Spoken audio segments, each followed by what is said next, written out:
You tell yourself it's nothing serious. Maybe she's just tired. Maybe life has been stressful. Maybe this is just what happens when a relationship gets comfortable. But if you're honest, you know it didn't change overnight. It faded slowly, quietly, almost in a way that was easy to ignore at first. The small moments shifted, the way she looked at you, the way she responded to you. The energy between you became softer, but not in a good way, more distant, less engaged. And now you're in that uncomfortable space where you still feel drawn to her, but she doesn't seem to feel that same pull toward you anymore. This is where most men misunderstand what's really happening. They assume the issue is physical, so they focus on fixing the physical side. They bring it up, they question it, they try to figure out what went wrong. But without realizing it, they create pressure. And pressure quietly pushes attraction further away. Because when desire starts to feel like something that needs to be fixed, explained, or managed, it loses its natural energy. So before you try to solve anything, you need to understand this. The real shift isn't what's happening on the surface. It's how she experiences you now, compared to how she used to. There's a belief that almost everyone accepts without questioning, that over time, relationships naturally lose their spark, that things settle down, that desire fades simply because time has passed. It sounds reasonable, even comforting, because it gives you something external to blame, something you can't control. But that belief is incomplete. Time, by itself, doesn't destroy attraction. What actually changes over time is the dynamic between two people. Think back to how things felt in the beginning. You were more present, more aware, slightly unpredictable in your behavior, not in a confusing way, but in a way that kept things interesting. There was a sense of curiosity between you. She didn't fully know you yet. She had to pay attention. She had to read between the lines. There was something to discover, and that discovery created emotional energy. Now compare that to where things are. You're more consistent, more available, more stable. And while those qualities are important, they can slowly turn into something else if you're not careful. Predictability. When everything becomes predictable, the emotional edge starts to disappear. There's no tension, no curiosity, no reason to lean in. So it's not that attraction fades because time passed. It fades because the dynamic stopped creating the feeling that once made it strong. Consistency creates comfort, but comfort alone doesn't create desire. In fact, when comfort becomes the only thing left, desire often starts to fade. Because desire depends on something very different. It depends on emotional energy. And emotional energy is created through variation, curiosity, and a sense that there is still something to discover. Think about what happens when someone knows you completely, not just who you are, but how you respond in every situation. They know what you'll say. They know how quickly you'll reply. They know you'll always be available. There's no uncertainty left. And without uncertainty, there's no tension. In the early stages, there was space between interactions. You didn't always respond instantly. You didn't always react the same way. There was a natural rhythm that created anticipation. She had to think about you. She had to wonder. And that wondering is what created emotional movement. Now, everything is clear. You're consistent in your actions, your tone, your availability. And while that might feel like you're doing everything right, it removes something essential, the need for her to move toward you. Attraction grows in that movement, in the space where someone chooses to lean in, not because they have to, but because they want to. But when everything feels certain, that movement disappears. There's nothing to reach for. And when there's nothing to reach for, the emotional energy that fuels desire slowly fades away. This is where things become subtle. There's no big argument, no obvious problem, nothing you can point to and say, this is where it went wrong. On the surface, everything looks fine. You still talk. You still spend time together. The relationship hasn't fallen apart, but something feels different. The energy is flat. Conversations feel routine, predictable, safe in a way that no longer feels exciting. There's no emotional variation, no playfulness, no moments that create a spark or a shift in feeling. And that's what makes this phase so difficult to recognize. Because nothing is clearly broken, but nothing feels alive either. This is emotional flatlining. and it slowly removes the very conditions that attraction depends on. Many men unintentionally create this dynamic. They try to keep things smooth. They avoid disagreement. They hold back opinions that might create tension. They become more agreeable, more accommodating, more careful. But in doing that, they remove emotional contrast. And contrast is what creates energy. Attraction needs different tones: light and serious, playful and grounded, calm and intense. It needs moments that feel slightly unexpected. When everything becomes neutral, predictable, and controlled, the emotional experience stops evolving. And when the emotional experience stops evolving, attraction has nothing left to grow on. It doesn't disappear suddenly. It slowly fades in an environment where nothing new is being felt. When you start to feel her pulling away, your instinct is to fix it. You become more attentive, more patient, more understanding. You listen more. You give more. You try to show up as the best version of yourself. And on the surface, it feels like the right move, because in your mind, it makes sense. If you invest more, she'll feel more. But this is where things quietly start to go in the wrong direction.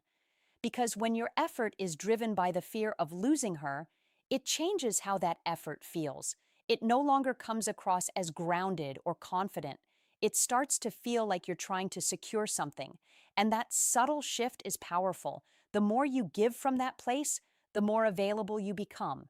And the more available you become, the less she feels the need to move toward you. You remove the space that creates attraction. This is where many men lose their natural presence. They begin adjusting everything: how they speak, when they respond, how they act, based on her reactions. Instead of being steady within themselves, they become reactive to her.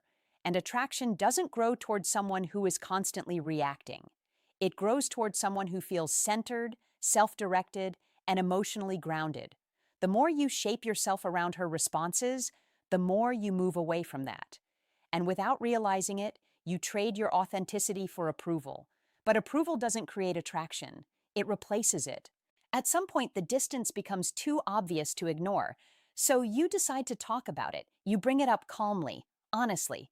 You say something like, "We don't feel as close as we used to," or "Something feels different." From your perspective, it's a reasonable conversation. You're trying to understand. You're trying to fix what's missing. But emotionally, it lands very differently on her side. The moment you frame it around what's lacking, she doesn't feel closer to you. She feels like she's being evaluated. Now, instead of experiencing the relationship naturally, she starts analyzing herself. Why don't I feel the same way? Is something wrong with me? Am I not giving enough? And the moment desire turns into something that needs to be explained or fixed, it begins to shut down. Because desire doesn't respond to logic. It doesn't grow through analysis. It exists in feeling, in spontaneity, in emotional connection, in how someone experiences you in the moment. You can't talk someone into wanting you more. You can't reason your way back into attraction. And when conversations start to create pressure, even unintentionally, they shift the dynamic. What once felt natural now starts to feel like a responsibility. And nothing meaningful grows when it feels like an obligation. So instead of bringing you closer, these conversations often create more distance. Not because your intention was wrong, but because attraction doesn't follow intention. It follows emotional experience. This is the point where the dynamic quietly changes. What once felt natural and effortless begins to feel expected. Instead of connection, there's a subtle sense of responsibility. Instead of desire, there's pressure. And that shift, even if it's unspoken, changes everything. Because desire can't thrive in an environment where it feels required. It has to feel chosen. When she starts to feel like she should respond a certain way, or should feel something she doesn't naturally feel anymore, it creates internal resistance. Not because she doesn't care, but because no one feels genuine desire for something that feels like a task. And this is how the cycle begins.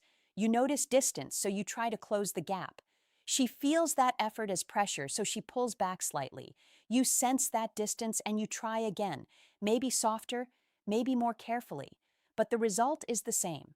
The more you try to fix it from that place, the more the dynamic shifts away from attraction and toward obligation. And the further it moves in that direction, the harder it becomes to reverse. Not because the connection is gone, but because the emotional environment no longer supports it. Attraction needs freedom. The moment it feels expected, it starts to fade.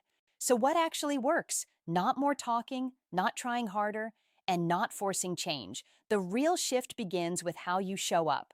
Right now, your focus is likely on her, what she feels, how she responds, why she's distant.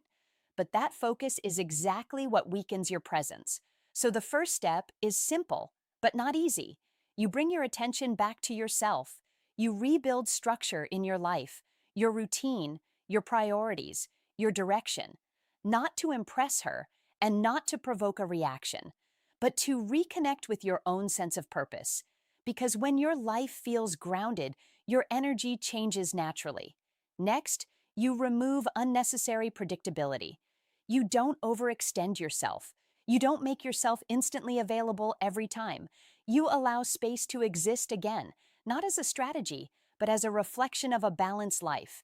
Then, you bring back your emotional range. You stop filtering everything you say. You express your thoughts more freely. You allow moments of playfulness, light teasing, even occasional disagreement, not to create conflict, but to create contrast, because contrast is what brings interactions back to life. You also stop trying to be perfect.